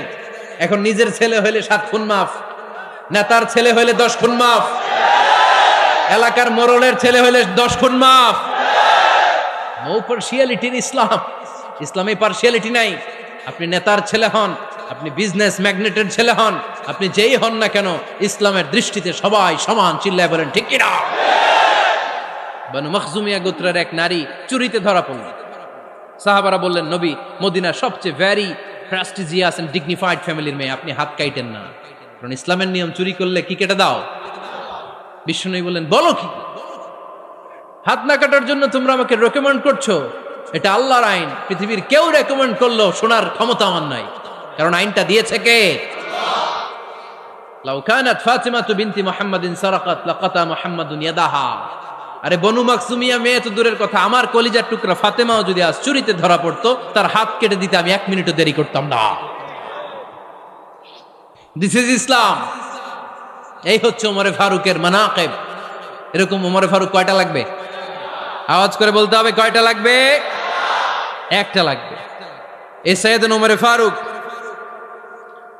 মদিনার প্রথম চিফ জাস্টিস ছিলেন। সর্বপ্রথম উনার পরামর্শে সাইয়েদনা আবু বকর রাদিয়াল্লাহু তাআলা আনহু কোরআনকে সংকলন করেছেন। আমরা এই যে কোরআন পড়ি 30 পারা, এমদাদিয়া লাইব্রেরির 114টা সূরা, কত সুন্দর সন্নিবেশ করা হয়েছে, এখানে সাজানো হয়েছে। আল্লাহর হাবিব সাল্লাল্লাহু আলাইহি ওয়াসাল্লামের সময় কি এরকম কোরআন ছিল নাকি? ছিল না। খেজুর পাতার মধ্যে, গাছের বাকলের মধ্যে, ওটের বড় হাড্ডির মধ্যে আর পাথরের মধ্যে খোদাই করা কোরআন ছিল। সাইয়েদনা আবু বকরের সময় রাদিয়াল্লাহু তাআলা আনহুর সময় যুদ্ধ হলো, 70 জন হাফেজ সাহাবী ইন্তেকাল করলেন। সাইয়েদনা আবু বকর রাদিয়াল্লাহু তাআলা আনহুকে ডেকে ওমরে ফারুক বললেন, ও আবু বকর, এইভাবে হাফেজে কোরআন সাহাবীরা যদি দুনিয়া থেকে বিদায় হয়ে যায়, আল্লাহর কোরআনও তো বিদায় হয়ে যাবে। আমার পরামর্শ হলো, আপনি সব বয়োজ্যেষ্ঠ সাহাবীদেরকে একসাথে করে কোরআনের সব কাগজগুলোকে একসাথে করে একটা নির্ধারিত কপির মধ্যে কোরআনকে সংকলন করে ফেলেন। সাইয়েদনা আবু বকর বললেন, যেটা আমার নবী করে না, এটা আমি কেমনে করি? কিন্তু ওমরে ফারুক নাছরবান্দা বলে না, এটা করলে কোনো খারাপ হবে না, ভালোই হবে। মুসলিম উম্মার জন্য এক জায়গায় কোরআন সন্নিবেশিত থাকবে, আপনি করেন। সাইয়েদনা আবু বকর রাজি হয় না, ওমরে ফারুকও ছাড়ে না। ওমরে ফারুক বলতে বলতে বলতে বলতে এমন ভাবে সাইয়েদনা আবু বকর রাদিয়াল্লাহু তাআলা আনহুকে ধরলেন, সব শেষে সাইয়েদনা আবু বকর ওমরে ফারুকের কথায় কোরআন সংকলনে রাজি হয়ে গেলেন। পড়েন সুবহানাল্লাহ। উনি বললেন, ওমর যখন আমাকে বারবার বুঝাতে লাগলো, আল্লাহ তাআলা আমার হৃদয়টা ওমরের কথা শোনার জন্য খুলে দিলেন। আল্লাহ তাআলা কেমন যেন আমাকে ইলহাম করলেন, আবু বকর করো, এই কাজের মধ্য দিয়ে আমি আমার কোরআনকে গোটা বিশ্বে জীবিত রেখে দেব। This is Omar. এই যে আমরা হিজরি সনের যে আমরা গণনা করি, এই হিজরি সনের প্রবর্তক হচ্ছে সাইয়েদনা ওমরে ফারুক। সাইয়েদনা ওমরে ফারুক এই হিজরি সনের গণনা শুরু করেছেন। সাহাবারা বলল, আমিরুল মুমিনিন, খ্রিস্টানদের ঈসাই সন আছে, আমাদের মুসলমানদের কোনো সন নাই। আমাদের একটা সন থাকলে আমাদের জিজিয়া নিতে, আমাদের যাকাতের টাকা উত্তোলন করতে অনেক সুবিধা হবে। ওমর ফারুক বললেন, তাহলে কোন সালকে হিজরি, কোন সালকে মুসলিম সাল হিসেবে আমরা ঘোষণা দিতে পারি? একজন বলল, আমার নবী যেই সালে জন্মগ্রহণ করেছেন ওই সালে। ওমর ফারুক বললেন, না, আমার নবীর জন্ম আমাদের জন্য খুশির দিন, কিন্তু এটা আমাদের জন্য প্রেরণা নয়, প্রেরণা নবীর কাজে, ঠিক কিনা? আরো কিছু সাহাবারা বলল, তাহলে যেই সালে আমার নবী ইন্তেকাল করেছে ওইটারে প্রথম সাল ধরেন। ওমর ফারুক বললেন, না, যেদিন তিনি ইন্তেকাল করেছেন এটা আমাদের দুঃখের দিন, এটা আমাদের প্রেরণা নয়। আমাদের প্রেরণা হচ্ছে বিশ্বনবীর ত্যাগ, তিতিক্ষা আর কাজের মধ্য দিয়ে। জোরে কোন ঠিক কিনা? ওমর ফারুক বললেন, যেদিন বিশ্বনবী ইসলাম রক্ষায় নিজের মাতৃভূমি ছেড়ে মক্কা থেকে মদিনায় গিয়েছেন, ওই দিনটাকে হিজরি প্রথম দিন ধরে আমরা হিজরি সাল গণনা করে শুরু করে দেব। ওইটাই হচ্ছে হিজরি সন। সেখান থেকে হিজরি সনের প্রবর্তন করেছেন সাইয়েদনা ওমর ফারুক রাদিয়াল্লাহু তাআলা আনহু। এই যে স্টেট গভর্নমেন্ট, এই যে প্রিজন, জেলখানা, ক্যান্টনমেন্ট, সচিবালয়, গণভবন, বঙ্গভবন, মুক্তিযোদ্ধাদের ভাতা, রাষ্ট্রীয় ভাতা, এই সব নিয়ম কানুন সাইয়েদনা ওমর ফারুক তার রাষ্ট্রীয় আমলে তিনি নিজে করেছেন। চিল্লায় পড়েন আল্লাহু আকবার। মুসলমানদের আলাদা কারেন্সি, নিজস্ব মুদ্রা ব্যবস্থা নিজে চালু করেছেন। সৈনিকদের মধ্যে যারা বিবাহিত, প্রতি 6 মাস অন্তর অন্তর 1 মাসের ছুটি কাটাতে তারা ফিরে আসবে, সাইয়েদনা ওমর ফারুক চালু করেছেন। চিল্লায় আওয়াজ করে পড়েন আল্লাহু আকবার। এই যে আমরা 20 রাকাত সালাতুত তারাবি পড়ি রমাদানে, পড়েন না আপনারা? এটা সাইয়েদনা ওমর ফারুক চালু করেছে। সুবহানাল্লাহ পড়তে পারলেন না? কোরআনে মোট 22টা আয়াত আছে যেখানে সাহাবারা ইনডিসিশনে ভুগছিলেন। বিশ্বনবীর মত একটা, ওমর ফারুকের মত আর একটা। এই 22 জায়গায় আল্লাহ তাআলা বিশ্বনবীর মতের পক্ষে আয়াত নাজিল না করে ওমরে ফারুকের মতের পক্ষে করোনার আয়াত নাজিল করেছেন। আওয়াজ করে পড়েন আল্লাহু আকবার। এদিকে উঠলেন কেন আপনারা? যারা উঠছেন আমার দিকে তাকান।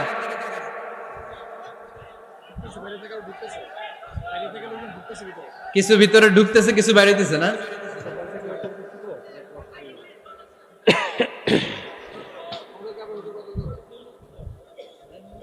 সাইয়েদনা ওমর ফারুক, আমরা সাহাবীদের জীবন চরিত পড়তে চাই না, কত যে অনুপ্রেরণামূলক দৃষ্টান্ত সাইয়েদনা ওমর ফারুক আমাদের জন্য রেখে গিয়েছেন।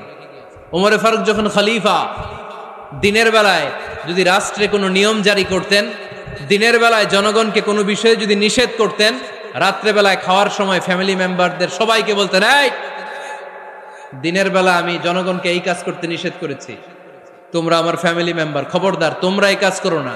জনগণ করলে যতটুকু শাস্তি, তোরা করলে পাবি ডবল শাস্তি। সুবহানাল্লাহ কইবেন না? আমাদের নেতারা ওই বাড়ির বিচার করে, ওই বাড়ির মাইয়ার বিচার, ওই বাড়ির পোলার বিচার, নিজের পোলা গাঞ্জা টানে আছে না নাই? নিজের মেয়ে অপরাধ করে আছে না নাই?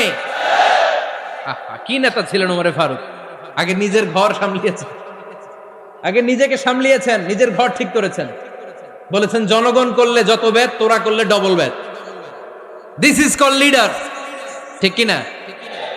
এক বাবা এসে বললেন, ওমর ফারুক আমার ছেলে কথা শোনে না, বেয়াদব। ওমর ফারুক ছেলেরা ডাকলেন, বাবা তুমি তোমার আব্বাজানের কথা শোনো না, এটা তো কবিরা গুনাহ। ছেলে বলে, ওমর ফারুক সব দায় দায়িত্ব আল্লাহ ছেলে মেয়েদেরকে দিয়েছে, বাবা মাকে কোনো দায়িত্ব দেয় নাই। ওমর ফারুক বললেন, অবশ্যই দায়িত্ব দিয়েছে। তাহলে বলেন আমার বাবার দায়িত্ব কি?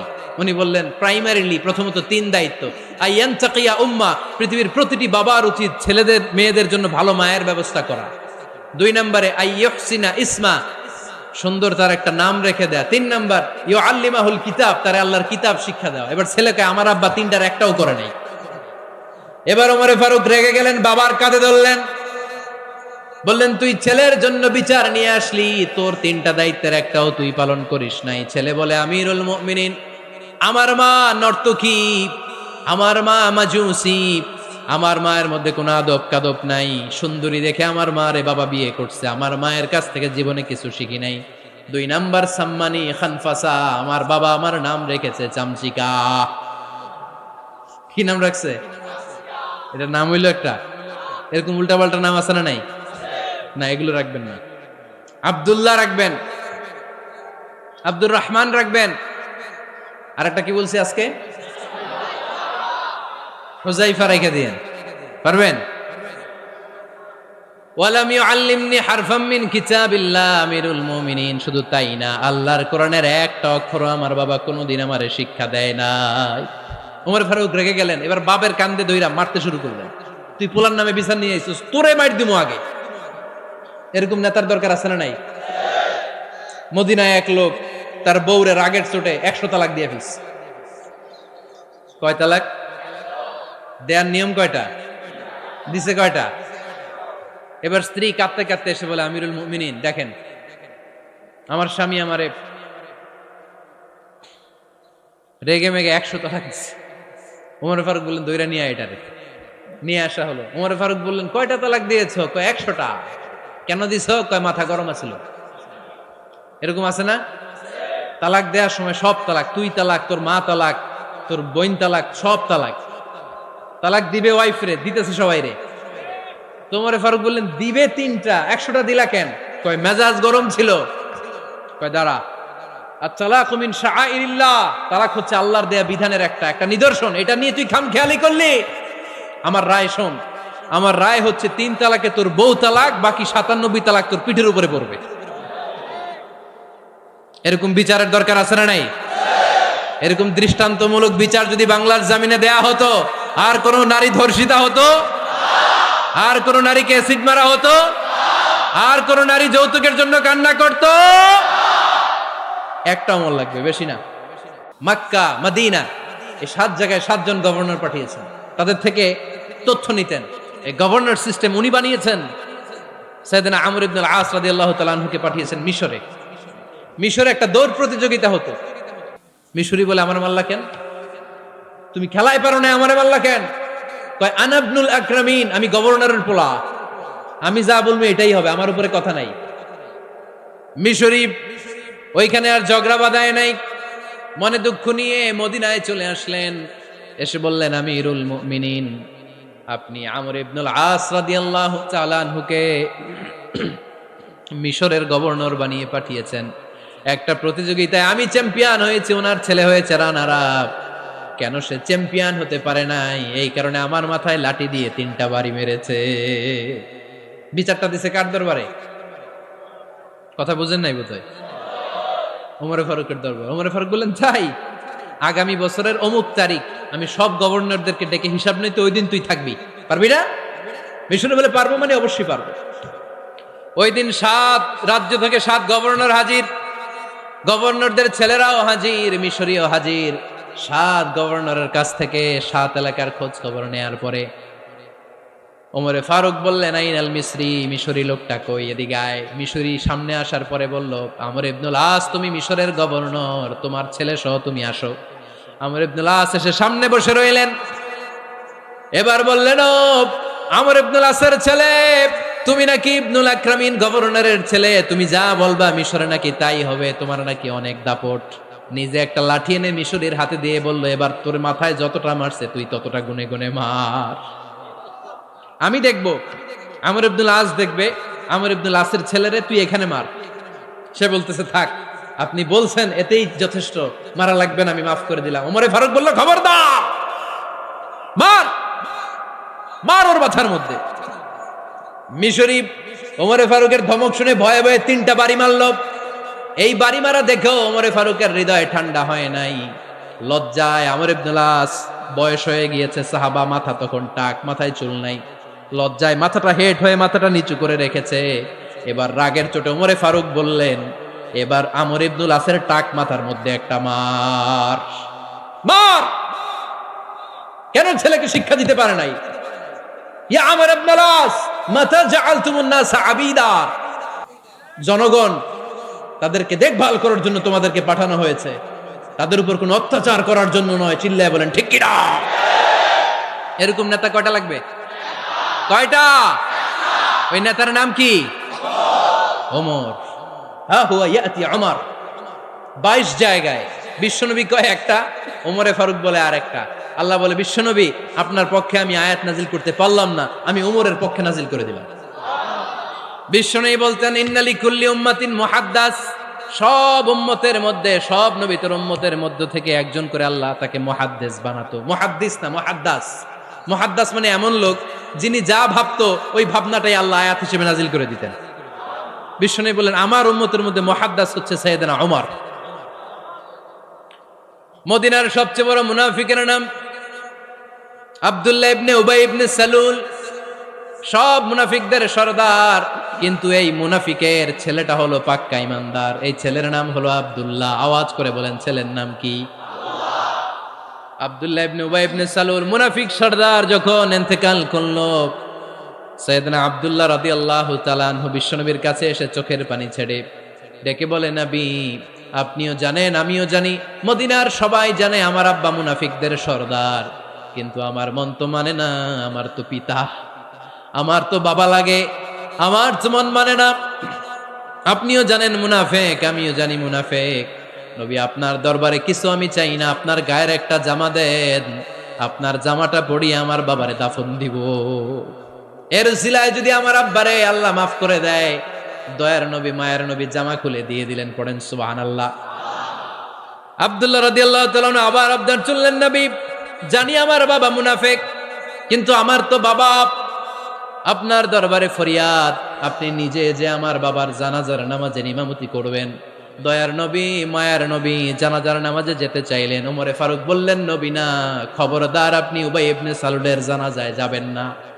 বিশ্বনবী জোর করে যেতে চাইলেন। সাইয়েদনা ওমরে ফারুক বিশ্বনবীর জামা পেছন থেকে টেনে ধরলেন। আল্লাহু আকবার। টেনে ধরলেন, যাবেন না আপনি।